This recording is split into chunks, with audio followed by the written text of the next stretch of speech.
Welcome everyone. Thank you so much for getting up this morning and coming here to eat free breakfast. So I'm so excited about the panel we have here.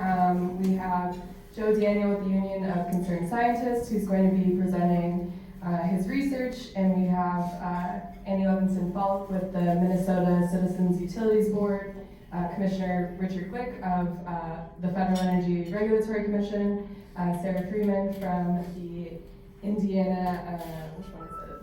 Regulatory Commission? Just say Indiana, I represent. And then Chairman Ted Thomas from the Arkansas PRC. PSC. Yeah, so thank you so much.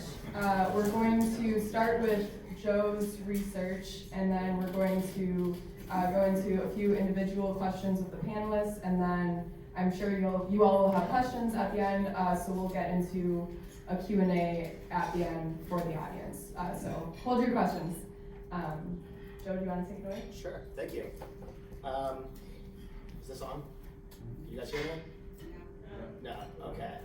How about now? Can you hear me now? All right, excellent.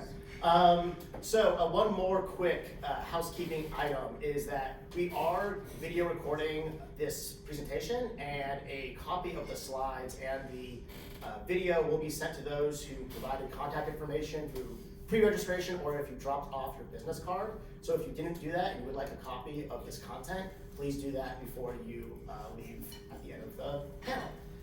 Now, if you're here at 8 a.m. to hear a panel on self-committing, I'm assuming that you have some level of understanding of the issue, but I do want to do a quick primer on the topic.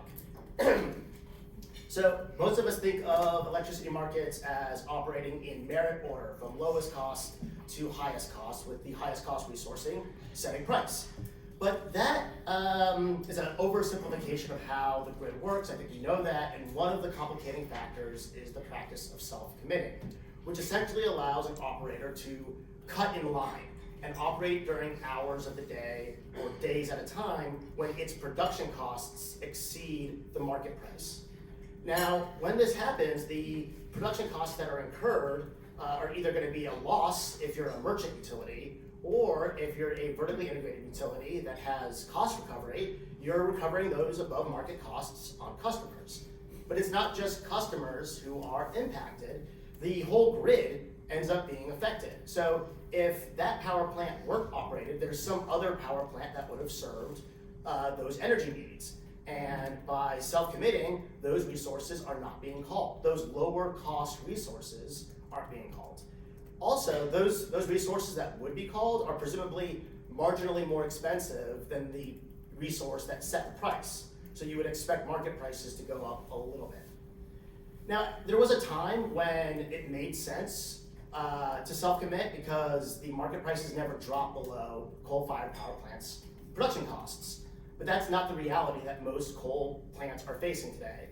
Most of them will see weeks, if not months in a row, where the market prices do not justify operating.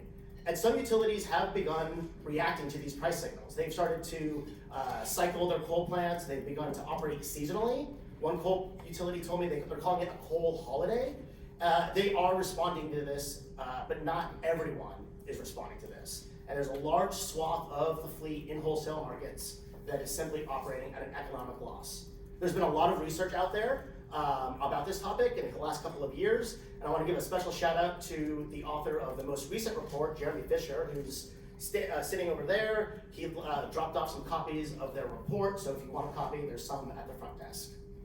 It's not just fancy, glossy reports that are being written. This is something that is being discussed in testimony in a lot of utility proceedings. There's about a dozen examples. It's a not comprehensive list. Again, slides will be circulated so you don't have to drop down on the docket numbers.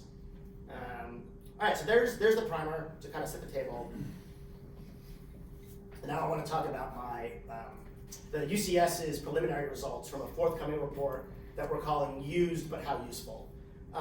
Essentially what we did is we looked at the MISO grid, and we used the Plexos model to do chronological security constrained dispatch modeling. The Plexos model is the same model that MISO does for this similar analysis. We looked at 2018, And we did 2 runs. We didn't add any power plants. We just looked at the 2018 system, ran it as it's being operated with self-commitment, and 1 run where all of the resources were dispatched on economics alone. And the results really confirmed our hypotheses.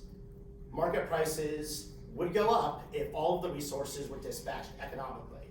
And this is because the market prices are going to be reflecting all of the production costs. They're actually going to be reflective of the cost to operate the system. And MISO-wide, the market prices go up by about 3%.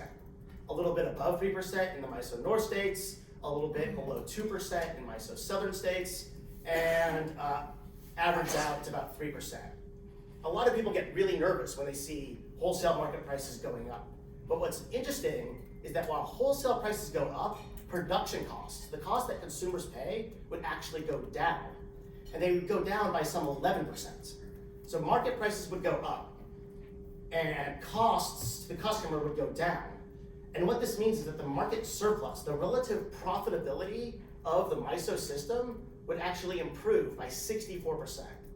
So this was actually the most surprising number for me, was just how much more profitable the power plants would be if all of the resources were dispatched economically. And that's what markets are designed to do, is to provide profits to participants that want to sell electricity and deliver cost savings to consumers.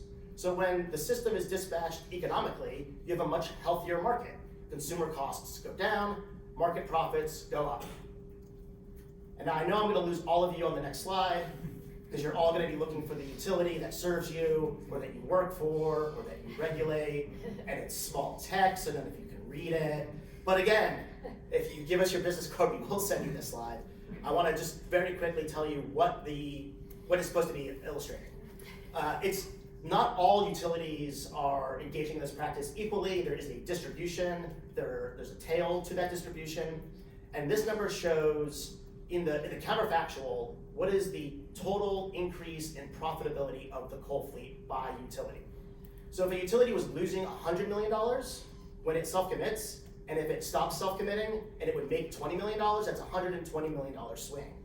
Now, if it's from reduced generation, they'd have to buy generation off of the market from somewhere else, some lower cost resource, and so that number would shrink because they'd have to buy that electricity. But it gives you an illustration of the relative distribution by utility. And those are our preliminary results. I will once again emphasize these are all preliminary. We're going to be presenting these results and more in our report sometime after the holidays. Thanks, Joe. So I want to start with Commissioner Glick. So Joe's research and a lot of other research that has come out does show these significant impacts across MISO, but also across other markets as well. And I would just love to get your perspective about what you think, whether you think there should be a federal regulatory role in this, and if you do think that the federal regulators should get involved, what specific role should FERC play? Well, so we do have authority over these markets, essentially the wholesale markets, and so we do have some potential legal authority pursuant to the Federal Power Act. Having said that, I think this is primarily at this point a matter for the states, in large part because I know several states have initiated investigations and are looking at this issue, and a lot of the issues associated with self-scheduling are really somewhat prudence-related issues. So should a utility, vertically integrated utility, should they have actually turned down or turned off their coal plants at certain times from a more economic perspective? And obviously they're trying to recover those costs through their rates, and that's really at the retail level. So this is something I think we're looking at. It certainly has potential, what Joe was saying about the study results, and we'll have to examine those a little more closely, but it potentially could have significant impacts on transparency in the markets that we regulate, in terms of the price signals that it sends to other generation in terms of exit and entry, and so on, and we're going to take a look at it closely. But I think the initial, at this initial stage, this is really an issue more for the states than for. Thank you. Okay, I want to then go to the states. Commissioner Freeman, in Indiana, you saw, based on Joe's preliminary results, 3.2% potential for on the locational marginal price. I'm curious what kind of evidence the commission would need in order to take action, and then based on that evidence, what action would be taken?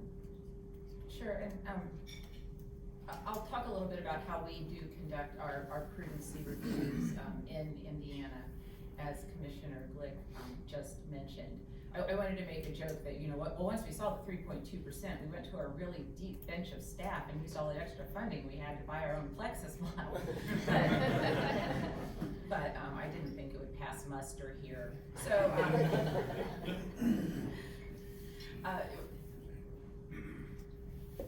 sure, our IOUs engage in self-scheduling, and look, as an aside, it's interesting to me, we say self-scheduling, we say self-commit, MISO's got its must-run, and I'm probably going to misuse and conflate those terminologies, so please forgive me and just try to follow whatever train of thought I'm exhibiting.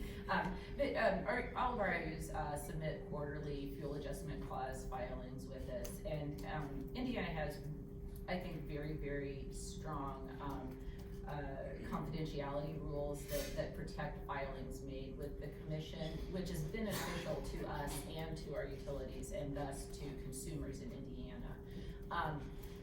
In these filings, we can see on an hourly basis for all units in a utilities fleet, their actual station costs as well as the LMP at that time.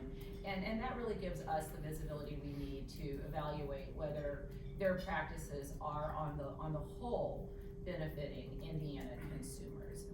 And I think that's where we're looking at it. And also, we've got some visibility too into things that you may not be able to factor into your analysis as to why they're choosing to self-commit at certain times. Maybe they've got a big coal contract that they have to use up, and the penalties for not doing that would outweigh what would otherwise be very real benefits and quantifiable at that.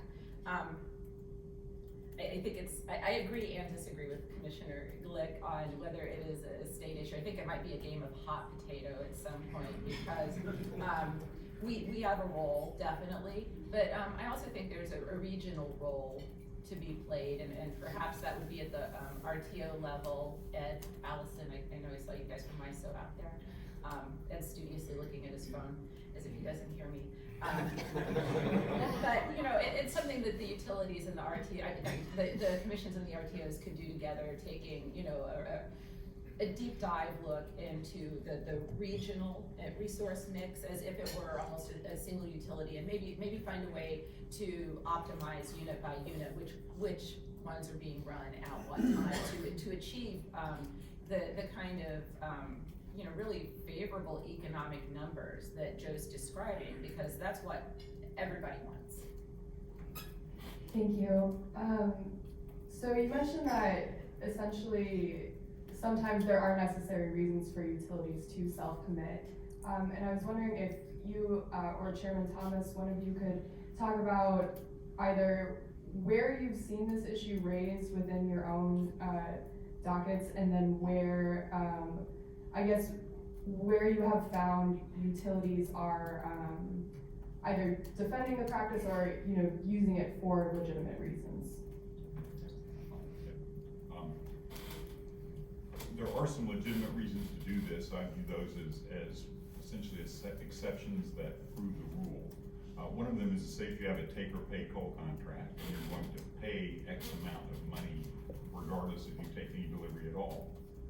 Then if whatever your self-schedule, if the cost of that, you would do a compare, and then you would do it, you would self-schedule because it's actually cheaper when you include the amount of payment under a take-or-pay contract.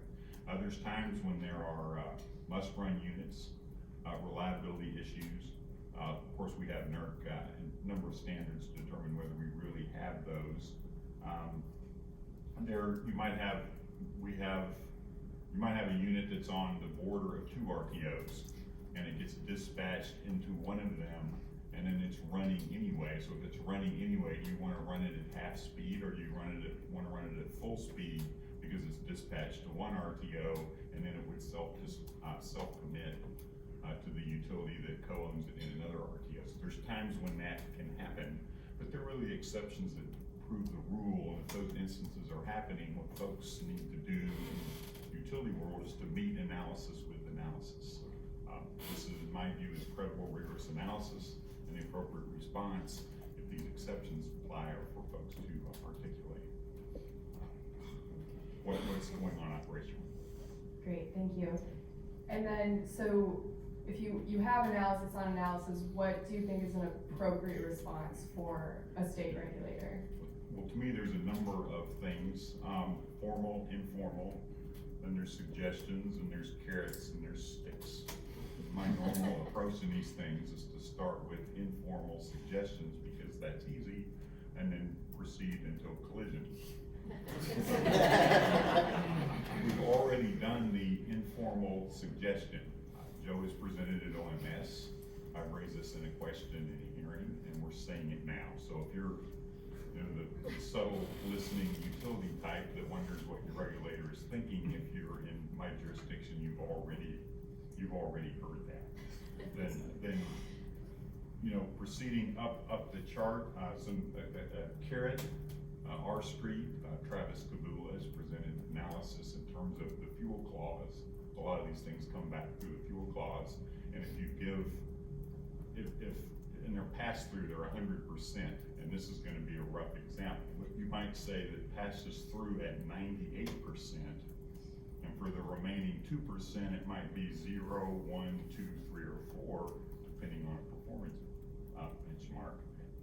That would be a carrot. Of course, a stick is a sort of a prudence prudence disallowance. But there's a range of possibilities.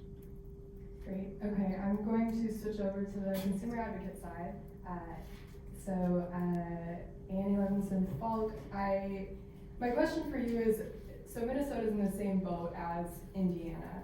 And I'm curious from a consumer advocate position, because this is such new information, how big of a priority do you see this as going to be for consumer advocates moving forward?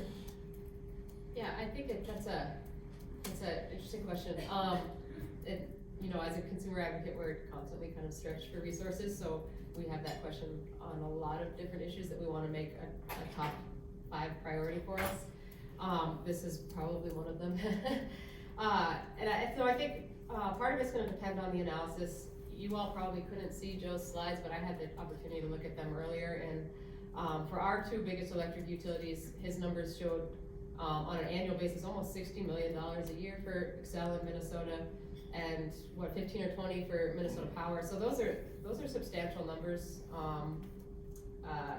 So that does certainly raise concerns for us. And from the principles here, you almost couldn't have a more straightforward type of issue from the consumer standpoint. That's not to say that it's not really complicated to unravel for all the reasons that we're discussing, but the principles here are really straightforward, and it shows a lot of the themes that come up throughout different issues that we work on.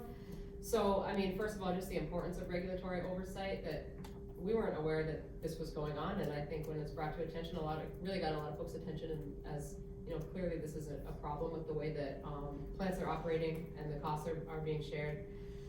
We talk a lot, in Minnesota in particular is moving quickly towards much higher level of renewable power and variable wind and solar, and so you talk about not just generating to match load, but cost effectively aligning load and generation, and self-scheduling fundamentally undermines our ability to do that. And so if you're looking at a combination of alternative resources that would be more cost effective, they'd also be cleaner, and really supports a lot of the direction that the states are moving, and the state is moving, and that our utilities are, both for environmental reasons, but also just to take advantage of really low cost wind and solar power in our region. Having these plants run at kind of an artificially high capacity factor might keep them looking like they should be, in rate base longer. From a consumer standpoint, that's an issue. So a lot of those things, it really boils together a lot of the important things that we're working on. So I do think this is a really important issue. Great, thanks. Joe, I want to, so we've talked about a lot of the complicated reasons why this is happening and why a utility might need for this to happen to some extent. But your research really shows that for utilities and for consumers, this is largely a loss. So I'm curious what is preventing vertically integrated utilities, because other research, you can get into that, but difference between them and merchant utilities, what is preventing them from making a change here? Yeah, I obviously can't speak for all utilities. I think there are unique exceptions, as Commissioner Thomas pointed out.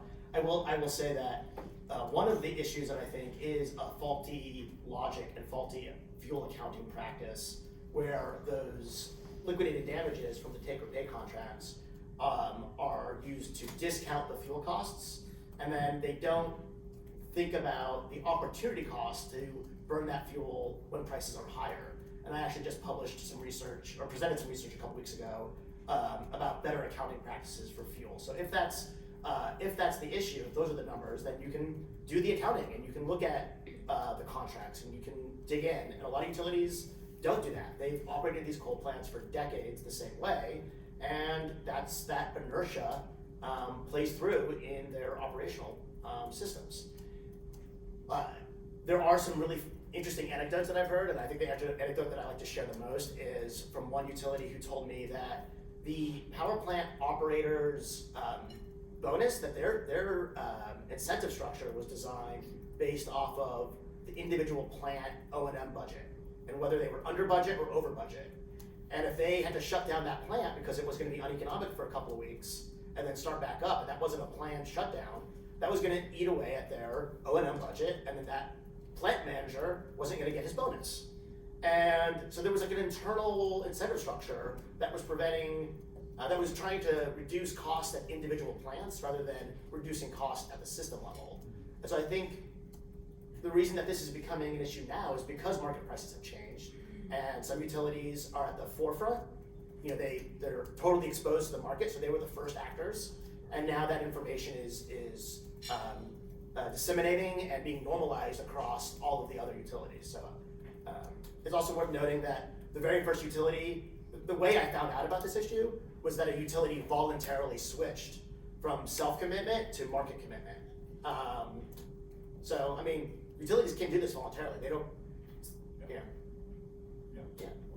They do the scheduling every day. They could choose to do it today and then not to do it tomorrow, do it again the next day. I mean, they submit the stuff every day, which creates also a record that can be examined in terms of what they're doing to minimize costs. Yeah. Great, thanks. So then, Joe, we talked a little bit about what you all kind of need to see in order to take action. I'm curious what you would want to see from regulators in order to kind of mitigate this from happening. Yeah, I think, I read Travis's blog as well. I thought it was a really great perspective from a former regulator. I think that's absolutely one option, but it could take years to open up a fuel adjustment clause, to re-litigate that whole proceeding. I do think that if you have evidence in front of you that a utility turned on, for example, 8 weeks before it was economic to turn on a coal plant, that's a pretty clear-cut example, and you might want to consider a disallowment. I think that's a very strong price signal for regulated utilities. I think that there's a lot of different market solutions. I know there's a lot of utilities that are talking about a 3-day market or different types of price formation, and I think those are all great, and those can all be part of the solution. But fundamentally, if the utility is allowed to run their power plants and be sort of ambivalent to the price signals of the market, then no change in the market is going to precipitate a change in behavior. I'd just like to follow up on that a little bit. I did bring up our fuel adjustment proceedings in Indiana, and I believe that's the most common way a commission would be looking at an issue like this. However, that is an adversarial proceeding, and I don't think that this issue requires or even deserves an adversarial approach to it. I'm going to go out on a limb and invoke the name of Scott Hempling at this moment. Love him or hate him, we know that he doesn't like to talk about balancing interests. He likes to talk about aligning interests. And if there's ever an issue that is ripe for alignment of interests across all of the parties who appear before commissions, this is one of them. And perhaps, in addition to prudency reviews conducted under statutory proceedings, this would be more of a collaborative type approach where a commission, if it were so interested, and I'm not volunteering my commission for that, I am here as an individual today, I want to be very clear about that. I will, as an aside, say that this is an issue we talk about at our commission, of course, but this might be a better approach, and then as a group find the best way to take it into a docketed proceeding with, you know, a final order that the utility would then be required to comply with. And that's what Missouri and Minnesota did. You know, Yes, there's precedent for informational dockets to investigate. It's a leadership issue. Yeah. If I could just add, you know, from a perspective, and again, as I mentioned before, I still think I think Commissioner Freeman's right, it also should be addressed at the RTO level, but it raises. Just not FERC. That's right, just not FERC. I agree with that. But this raises a broader issue about markets in general, and you know, when I came to FERC, and I thought I knew something about markets, but I clearly didn't. When I got there, I learned how complicated they were, and obviously they're all so different around the country. But, you know, the general notion is that you bid in at your marginal cost, generally utilities bid in at their marginal cost, and then the ones that bid in the lowest up to the point where they're needed are essentially those are the ones that win the bids, and they go forward, and that sets the cheapest price, and I think that certainly works. I think the problem is, it's broader than, you know, what I've learned about a lot of these markets is, you know, people aren't bidding in at their marginal cost, they're being told, sometimes being told what they can bid in, sometimes they're being told you're not bidding in high enough, which is interesting to me too.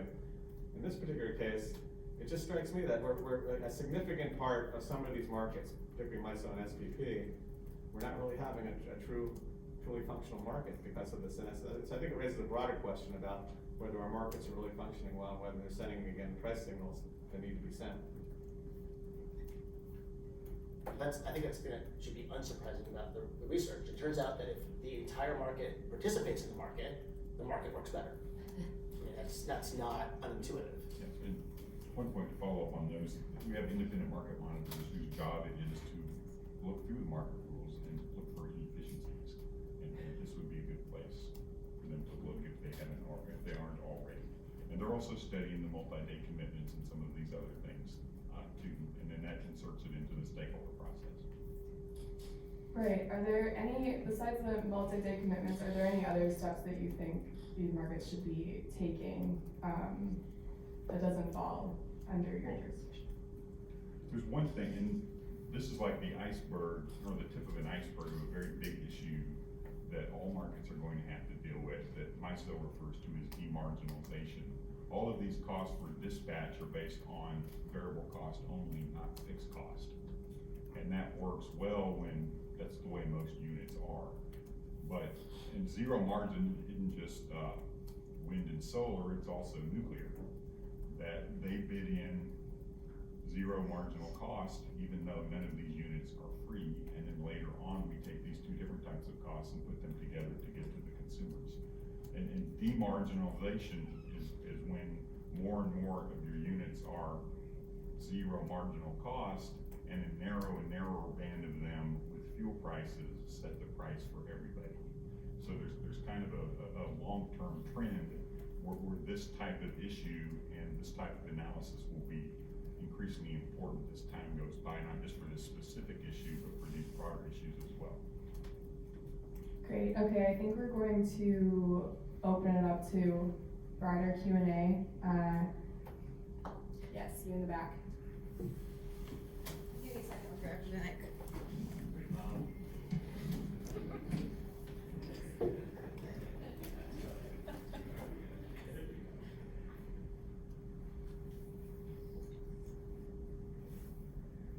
Matt Sugar, Minnesota Commission.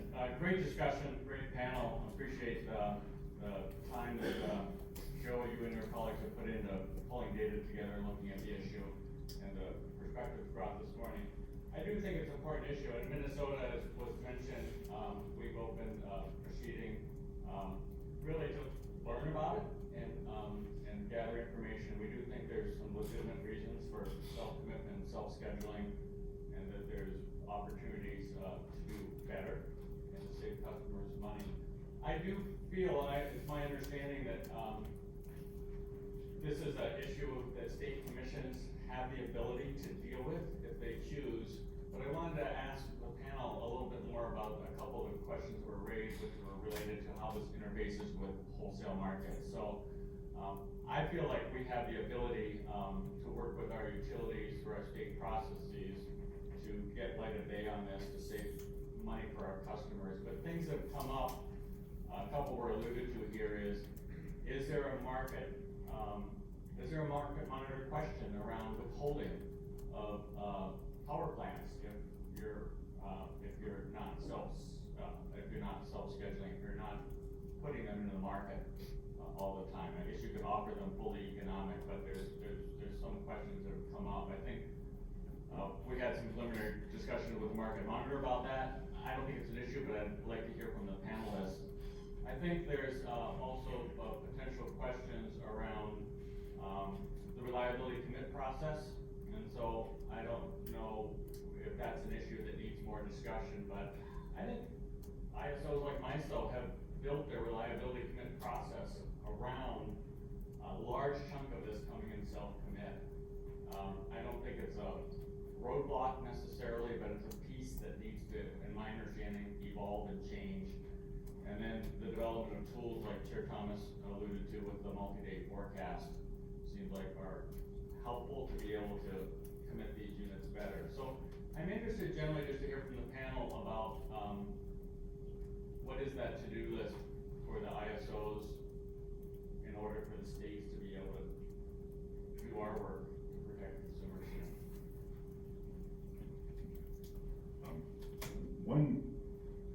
One easy thing is data. With all of this stuff, it's really hard to get from publicly available data. You can get some cost stuff, but there's some degree of assumption that, of course, the real data is in the hands of the ISO, and some way of making that available. And I imagine that the investigation Minnesota is doing will go to that place. The other question that is really interesting, that if somebody's withholding capacity and not bidding it, well, I guess this is self-scheduling, they would still bid it. But like MISO is also looking at a regional or a seasonal construct, because when you look at one of Joe's charts, sometimes it's good, sometimes it's bad, and try to align it to the times where it's good. And then on the reliability questions, I want an engineer to tell me the unit has to be run. Then I'm going to be sympathetic. If I have a politician telling me a unit needs to run, not so much. I need to hear from the engineers on reliability. When reliability becomes a political football and you get a baseload act, really bad things happen, like $9 billion holes in the ground and $7 billion disallowances. These are engineering questions that need to be resolved with rigorous engineering, not politicians kicking political footballs.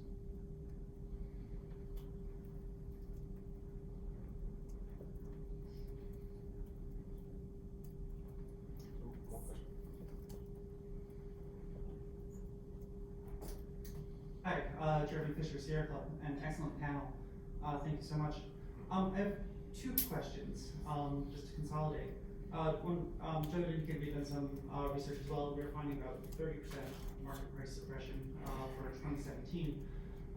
And I suppose one of the questions that it led to is we also see some very strong separability between merchant-fired power plants and utility power plants. And question number one is, what's the primary difference between what merchants are doing versus regulated utilities? Is there something that's operationally different, or contract structures? Is something that's worthwhile looking into? And then the other question is, what's the proper forum? Commissioner Freeman, you had mentioned this should be done potentially through a non-litigated proceeding, but we do run into a question of, is it appropriate to raise this through a rate case, through a fuel adjustment clause? Is this an IRP issue? Because some of these issues are separated into those spaces, where a fuel adjustment clause might be pro forma, what's the appropriate space in order to be able to raise this issue and make sure that it's getting proper airtime? As far as the appropriate forum, a party can raise anything they want to in those proceedings, but I believe, and Annie might want to come in and answer this at some point, that the parties that would be interested in raising those issues in a docketed proceeding before us are those with the most limited resources. And as important as this issue is in the context of a rate case or comparing an FAC proceeding, which is this, and mandatory pass-throughs to all of the other cases that they're dealing with, I don't know how that gets prioritized within the limited resource framework. And I'm sympathetic to that. And the structural thing is pass-through costs, and this is, of course, this is what Travis is getting. There's pass-through cost. You know, you do have that. We're trying to do the right thing. We're trying to do the best thing. But you try harder, but it's your own money. And on the independents, they're trying harder because it's their own money. And on the process, raise it everywhere so it never goes to hearing. This is easy to prove. Just talking about it. If you're in the utility business and you're smart, you're gonna say, oops, we better quit doing that. And it'll never get to hearing. Raise it everywhere so it never gets to hearing. Yeah, I appreciate what you said about, it can be difficult to keep up with these things, especially issues like this that have tentacles in so many different places. And I think, taking up an issue like this, in the kind of information stage like Minnesota is doing, trying to get all parties on the same page, it is really helpful. To me, I think that's laying the groundwork for a decision that has to come probably somewhere else. There has to be a decision in the fuel clause. If you're talking about,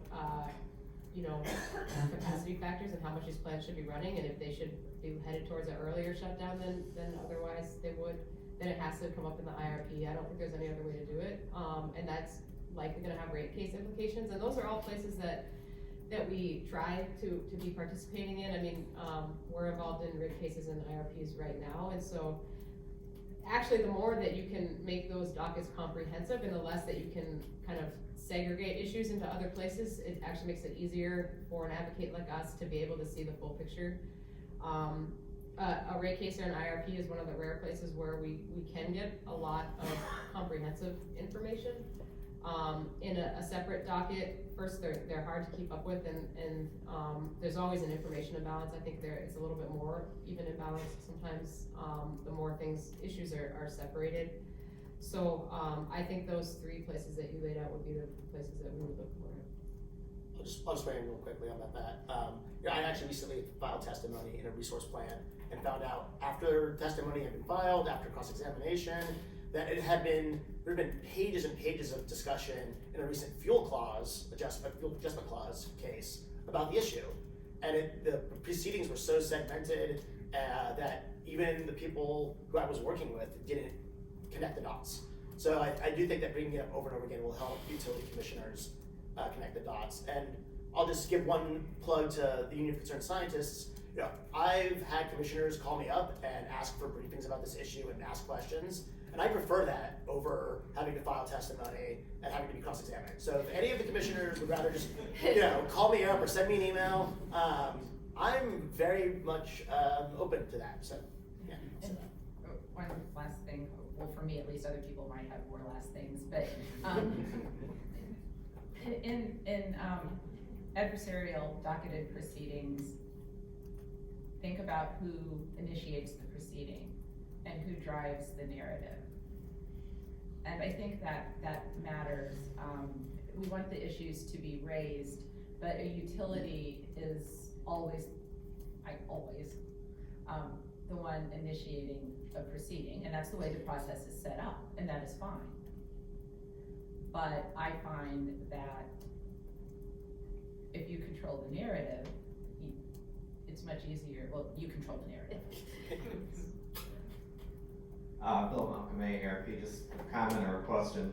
Isn't it true that only SPP and MISO allow self-scheduling And really wasn't it set up back in the day to encourage RTO membership, so I appreciate Joe raising the issue.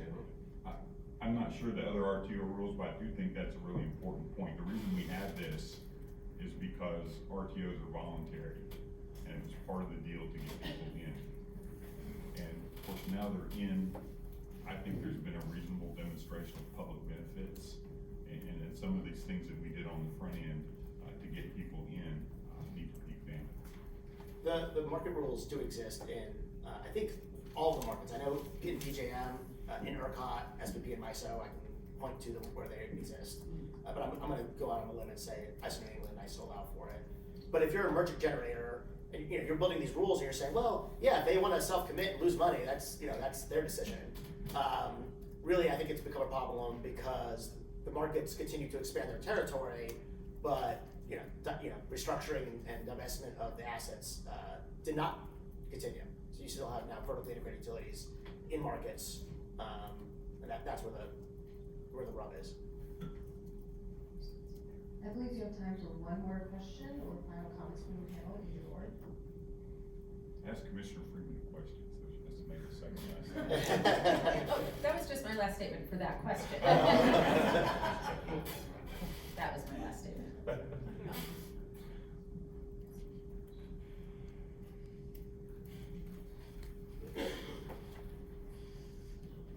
Oh, there was a question. I'll since there's no more questions, I'll just comment to something that was said earlier.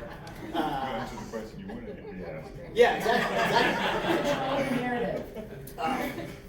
One thing that I think is a pervasive myth in the industry is that most of the coal that's burned for electricity is procured on long-term contracts.